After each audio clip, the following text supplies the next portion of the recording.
Hello, everyone, and welcome to another episode of the Forge of Freedom podcast. I'm your host, Alex Ooley, and this is episode 152 of the Forge of Freedom.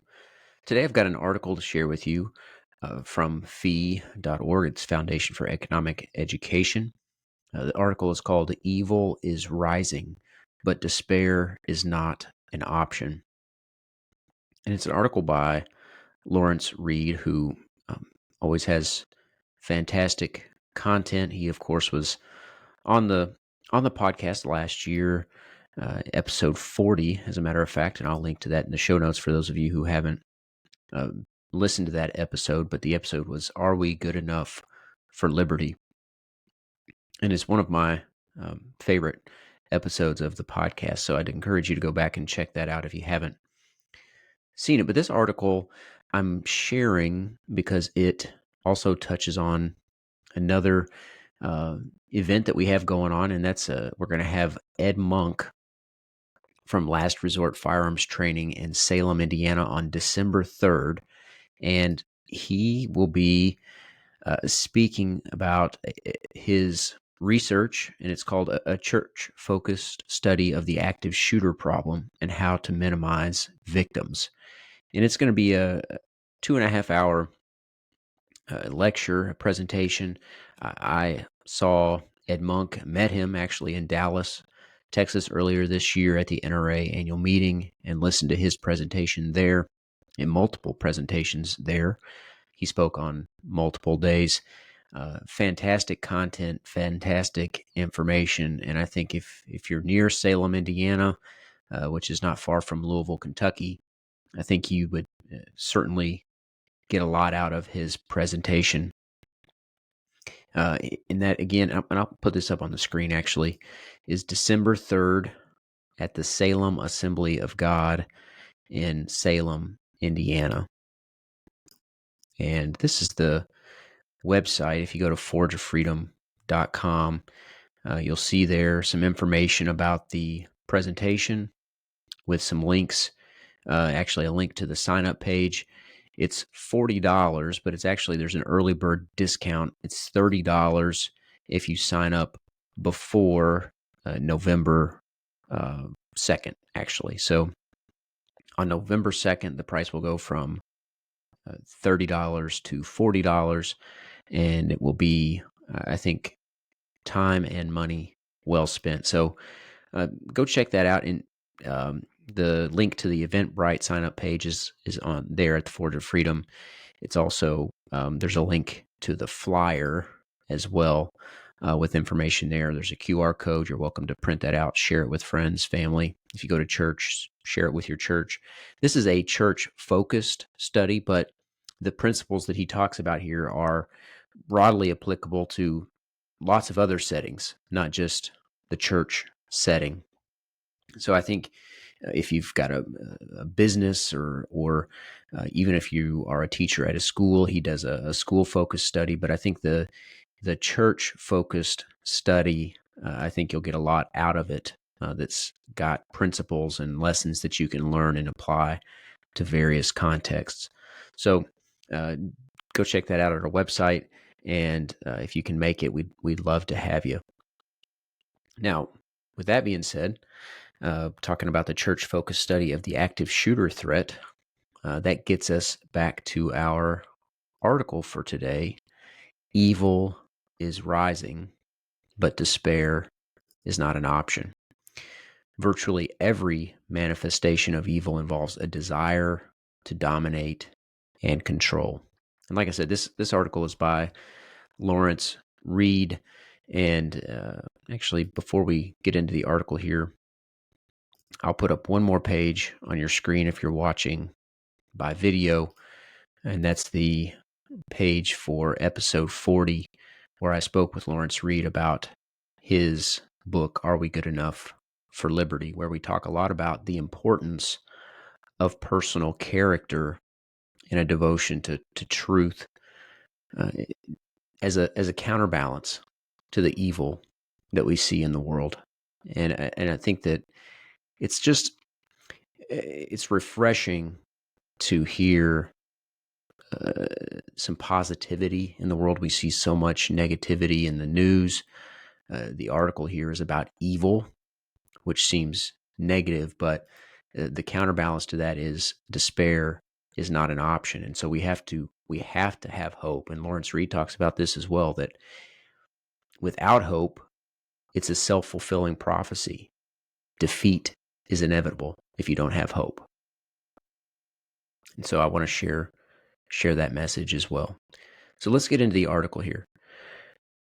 Too many people, the world seems to make less and less sense with each passing day. Values we once cherished and that bound civil society together face daily bombardment. Offensive things are routinely said and done today in ways intended to inflame and divide.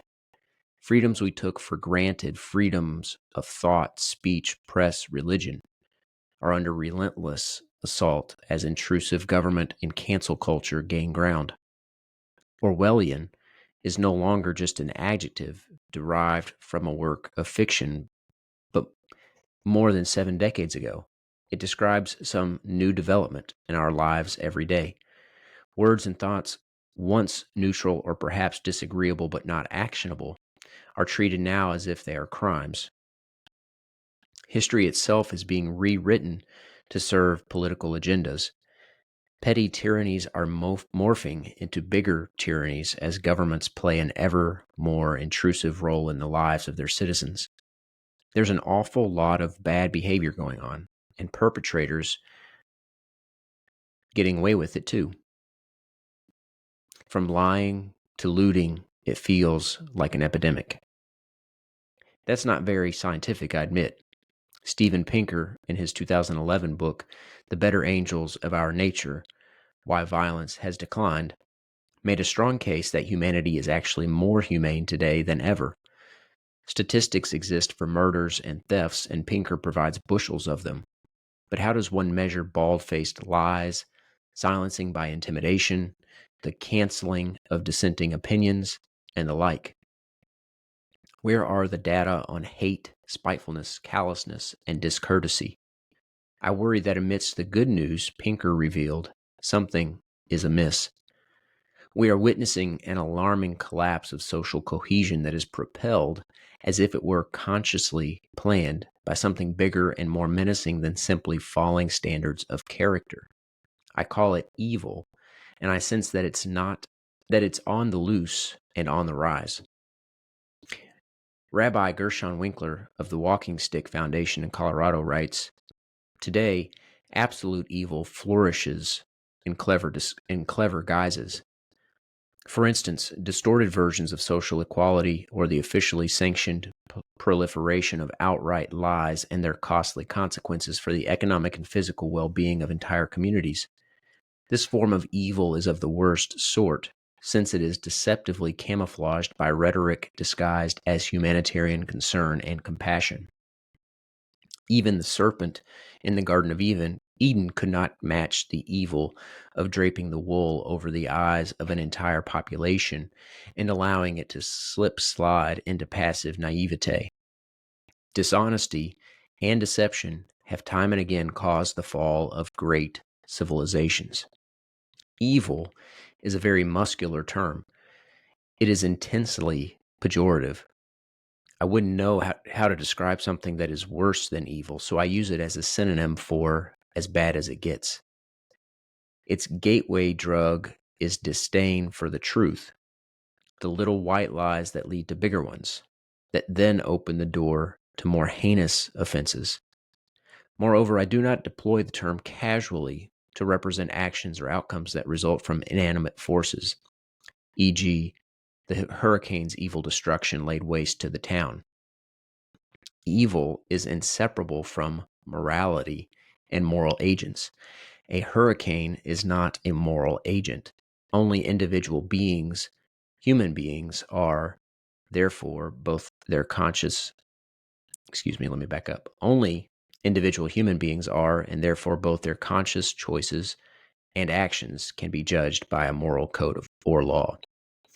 The most logical next question is, where does a viable, defensible, and universal moral code come from?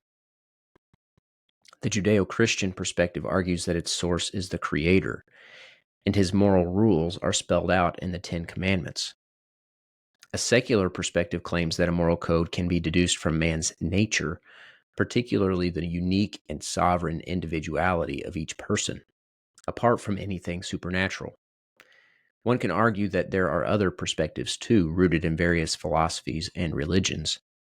In the interest of full disclosure, readers should know that I personally embrace both perspectives I reference above. For me, they are compatible, sufficient, and compelling. In other words, I am comfortable maintaining that lying, stealing, injuring, enslaving, and murdering are moral wrongs because they violate at the same time both God's law and man's nature, his rights in particular. This premise is not the main point of this essay, but if interested readers wish to do so, they can explore my reasoning further in Science is Affirming Creation, Not Accident. Is there a bright line between bad and evil? Good question, but a good answer is beyond my expertise. I'll venture this much, however. There is an inextricable connection between evil and power. Every manifestation of evil involves a desire to dominate and control, to compel another individual to bow to one's will. Evil often starts out small and draws its victims in one bite at a time. Deception about where it's really headed only magnifies the evilness. The longshoreman philosopher Erich Hoffer poignantly noted, "It is by its promise of a sense of power that evil often attracts the weak." Sometimes evil is manifested in an act so horrible no one can excuse it, such as a school shooting. Then evil goes to work to get people to ignore real causes and support fake solutions, like disarming the innocent. Evil's allies include fear, corruption, chaos, intolerance, deception, and envy. What the Wall Street Journal's Vermont Royster once called the prevalence of evil seems so palatable to me that I'm tempted to capitalize the word. That may offend some who don't believe that either God or a devil exist as real entities. You, the reader, can make that call.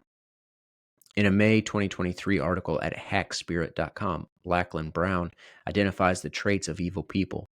They revel in the misfortune of others. They bully and manipulate. They fabricate and dissemble, conceal their real selves, and leave you with a weird feeling when you're around them. They're mean to both animals and people. They show no remorse. They evade responsibility for their actions. They also crave power, and when they get it, it becomes their means for institutionalizing terrible things. An evil person believes his ends justify any means. He divides the world between offenders and the offended and sells himself as a savior. He steals, injures, maligns, deceives, deconstructs, or even kills whatever stands in his way.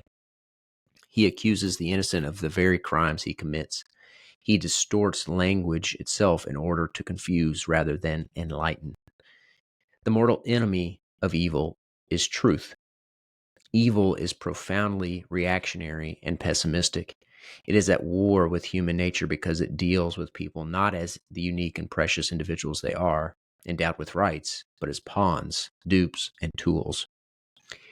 Evil is invariably a foe of individual freedom and an ally of collectivist socialism and its authoritarian impulses. Evil is on the loose. The restraints with which civilized society shackled it seem to be dissolving. Do not be depressed by this fact, for a defeatist spirit will fatally disarm you. And that is precisely what evil wants. The last thing evil desires is an informed citizenry eager to resist. It is not inevitable that evil should win, unless good people give up. Evil is not a fantasy, it is real.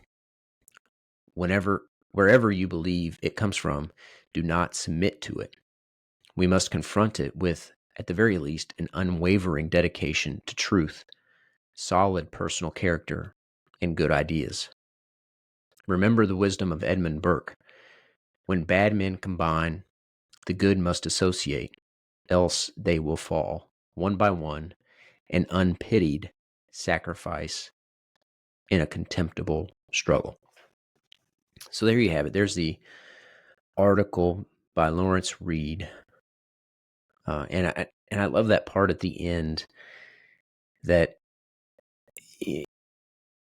about the quote by Edmund Burke: when bad men combine, the good must associate, else they will fall one by one. And that's partly, going back to the beginning of this episode, that's partly why we're hosting Ed Monk in December, because we want to bring good folks together to align, to combine, to associate against the forces of evil, against the active shooter, and against other manifestations of evil. And it's interesting that this article popped up in my feed. It's not a new article. It was actually written in May of 2023, but it popped up in my feed. I can't remember if it was on Facebook or X. I don't recall. But I think it's particularly relevant now because we're in the middle of an election cycle, a presidential election cycle. And think about all those qualities that Lawrence Reed talked about: evil and the concealment of truth, and hoping to use people as tools rather than moral agents. And think about all those characteristics that are present in politics and in politicians. And I think that's no accident, because remember, even the founders believed that government was nothing more than a necessary evil. They didn't think it was a good. They didn't think it was a positive aspect of our world. It was evil, but they believed a necessary one. And so politics, as an outgrowth of government or as a component of government, I think is itself very aligned with evil, because government is itself evil. It's a mechanism of force against others. And so I think, like I said, now more than ever, we need to guard ourselves against the evils of government, the evils of politics, and its appeal to the worst parts of our character, to the worst parts of our humanity. And I think that we need to bond together with higher, more virtuous aspects of our character and our being. So I know that often people engage in politics from the perspective of hoping to achieve the lesser of two evils, especially when it comes to presidential races. But remember that government itself is still evil, and we don't want to be consumed by it or by the politics that attend to it. So anyway, I hope you enjoyed that article, and please consider joining us for the event with Ed Monk on December 3rd. It's going to be from 6 p.m. to 8:30 p.m. And I'll link to, of course, all the information about the presentation in the show notes and on social media as well. So consider checking that out. And then one last thing, we've got, let's see, this is episode 152. We've got a few guests lined up, and I'm going to be speaking soon with Sonia Feintek. She's actually running as a libertarian candidate in Oregon. She's also she's active on X and on YouTube. I think you'll really enjoy that discussion. We're going to talk about her campaign out there in Oregon. She's on X at Sonia Agora. She's an unapologetic agorist, a butcher, and she puts lots of content on social media about sort of homesteading and the livestock and butchering that she does there. So she's a really interesting person. She's especially engaged in the Libertarian Party out in Oregon. So keep an eye out for that episode. And then I'm hoping actually to have an episode soon with Timber Cleghorn, who was recently on the History Channel show Alone. I think that'll be an interesting episode for you as well, and talk about his experience on that show and surviving in the Arctic wilderness for a number of months alone. And then we've got a few other guests in the works as well.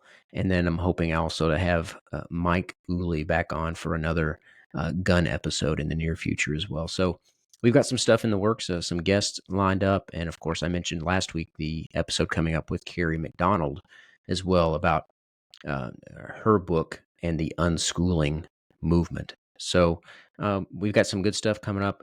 Stay tuned for those. Make sure you like and subscribe so that wherever you get this content, it's more likely to show up in your feed and helps us spread the message of freedom.